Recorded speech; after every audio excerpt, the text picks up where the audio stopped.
fade out or something. If I'm trying to find a long, I don't think any of the songs this week have a long outro, but let's just say we want to not have this be as loud as it is there. Okay. Sometimes I usually generally use this if it's like if I change the order of the songs, and then I've got a really big part where I want a soft part. This is what I'll do. I'll do edit, automation, plus, and I'll just call it fade out. And you want the length of it here. I'll do the full length, 8 beats. So then it will fade that out. Let me move it though. Hold on a second. I'm gonna scoot it over because it delete Q, delete. So I'm going to scoot it over to fade out.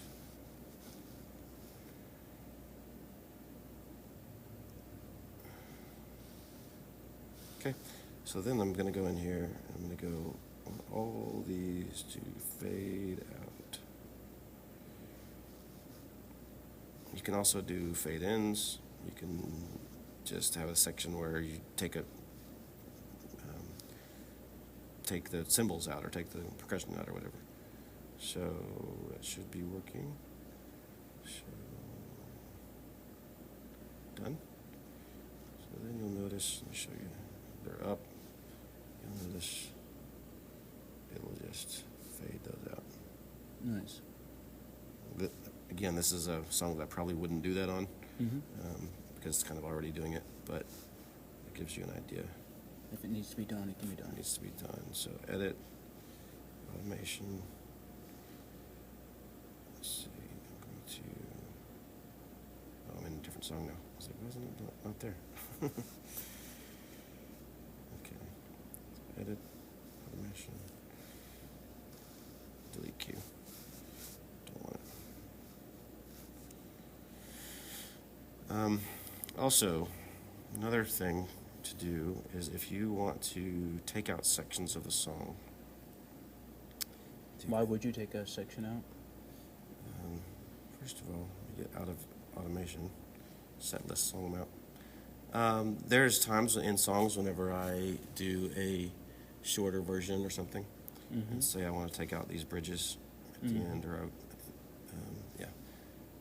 Sometimes there's a song that has like 8 bridges, and I want to take some of them out. Okay. So I would do edit, and then you just do boom, boom, done, and then it's obviously not what we want to do on this one, but it would just go straight to the ending and would skip those bridges, and it also resets the charts to where they don't have those bridges in there. Great.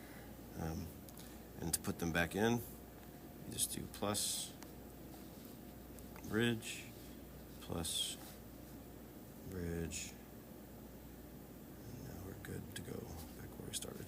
Now you'll notice the red dot again. Yep. You always want to reboot, or else it won't fix the charts. Okay. And that's it on that. There's a lot. If you dive into this, there's a lot. Like we were talking about MIDI earlier. There's a whole lot of stuff that you can tweak in here. You can go into buses and all kinds of things. Looks like it's disabled that because of the recording.